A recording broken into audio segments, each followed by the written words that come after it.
here before the snap. Looked like one of the Bucs may have moved. False start, offense.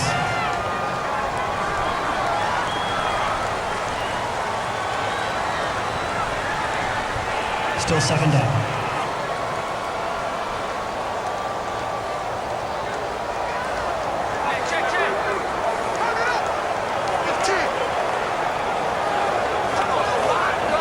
Decent chunk of yardage still left here. 2nd and 7.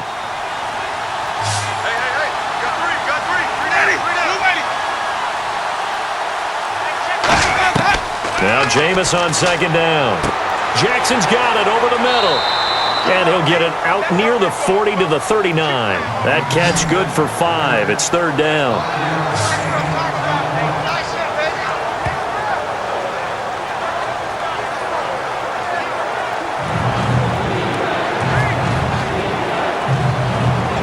Short of the sticks after that completion, and now it's 3rd down for this offense.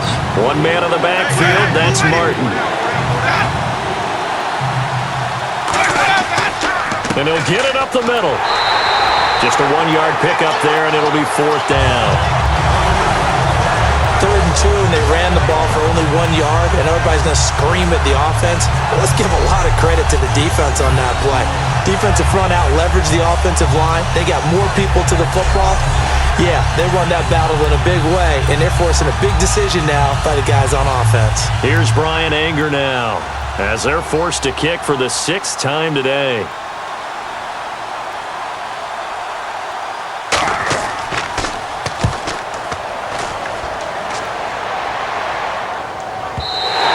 And this is going to carry well into the end zone for a touchback. Atlanta now coming out on the field. And that last drive, a long drive, but not just that. They had a great air attack going. Do they stick with that? I would think that they would, because if they were confident enough to do it on the last drive, starting backed up in their own territory, why would you change anything? They've got to be confident about what they're presenting and continue to do so. Yeah, because the secondary, they really look clueless. And that was amazing because that drive went and went, no adjustments, and no big plays by the defense to knock the ball away. They'll run it now out of the gun. And he will fight his way forward to about the 23-yard line. A gain of 3, 2nd down. Not a big run on the first play of the drive, but that doesn't necessarily mean it was a bad play. Sometimes you're just trying to settle in, get your guys a little bit of contact, and get things moving. Now it's 2nd and 7.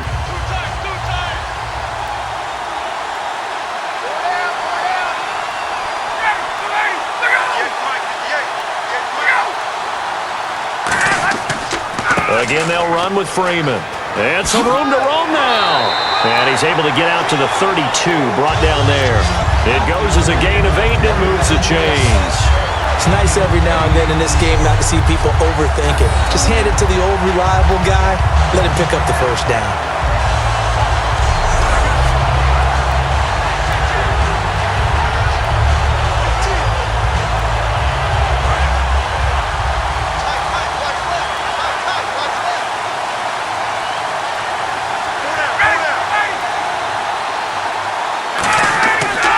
Running right, this is Freeman.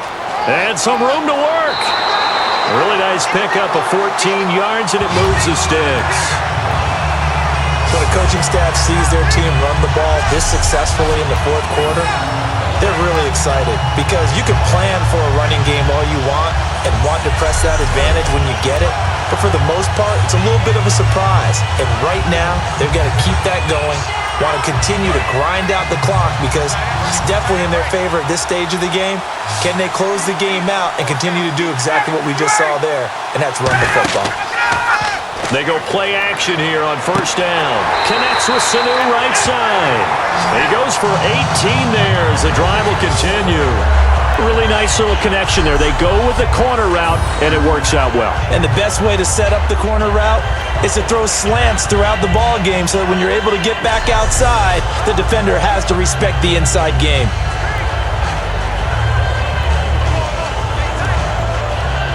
Offense comes to the line now, 1st and 10.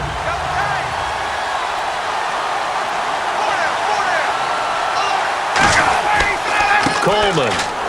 And the play goes nowhere. Losing yardage back near the 40 at the 39. That's going to go as a loss of 2, and it'll be second down. The insistence of speed at every position is really seen at the defensive end spot.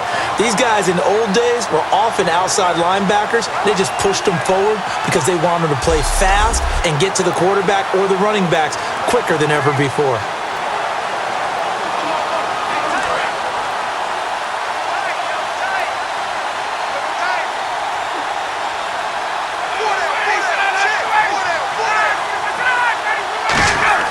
Now Ryan on second down. He's got time in the pocket. Going underneath, it's Coleman. And able to break one tackle, but then quickly brought down. But a nice little gain. It's funny, throughout the time that we've been together, when we talk with running backs about the ability to catch the ball, their eyes light up when they talk about open field and having one-on-one matchups, don't they? Yeah, they do. And that's the reason why. What we just saw, shedding those tackles, and that's what they're used to doing. It is, and it starts at the beginning of the play. One-on-one matchup if someone's trying to cover them, but they also like those one-on-ones downfield after the catch when they're running with the ball. They think they're going to win those too. And incomplete. He had nowhere to throw, so he just tossed it away. But that brings up 4th. Whether they deserve credit or not, the defense is going to take credit for that incompletion because it always feels good when you slow down an offense. So on 4th down, out trots the kicker in a big spot here. On the left hash, this from 48 yards. And Bryant's kick is good. And that will double their lead as it's up to 6. So they get the 3 here, but you wonder whether that's going to be enough. Yeah, I mean, you've now made it so they need a touchdown rather than a field goal to catch them. But you're right. If they'd gotten 6 out of that drive, this would be a much different game.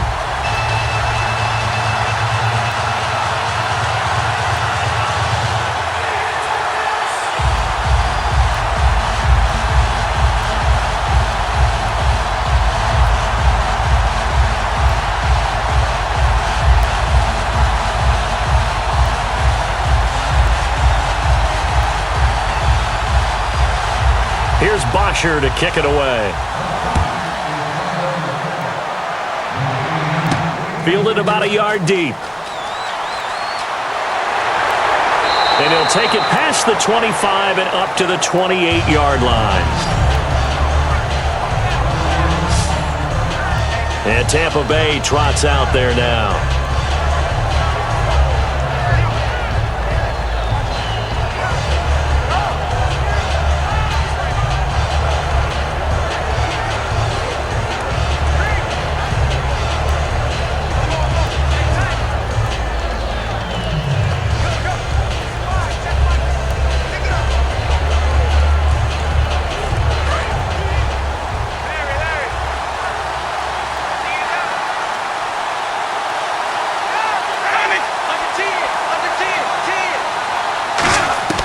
First down, Winston.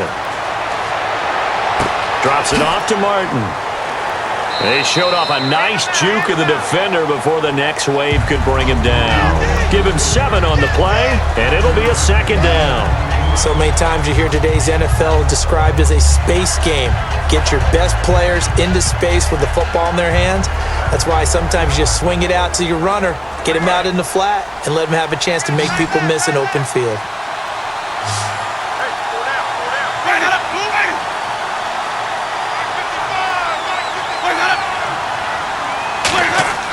Second down, Winston. And no escaping this time as he'll go down. They got him for a sack. Rashid Hagman in there to pick up his 2nd sack now of the afternoon. Defensive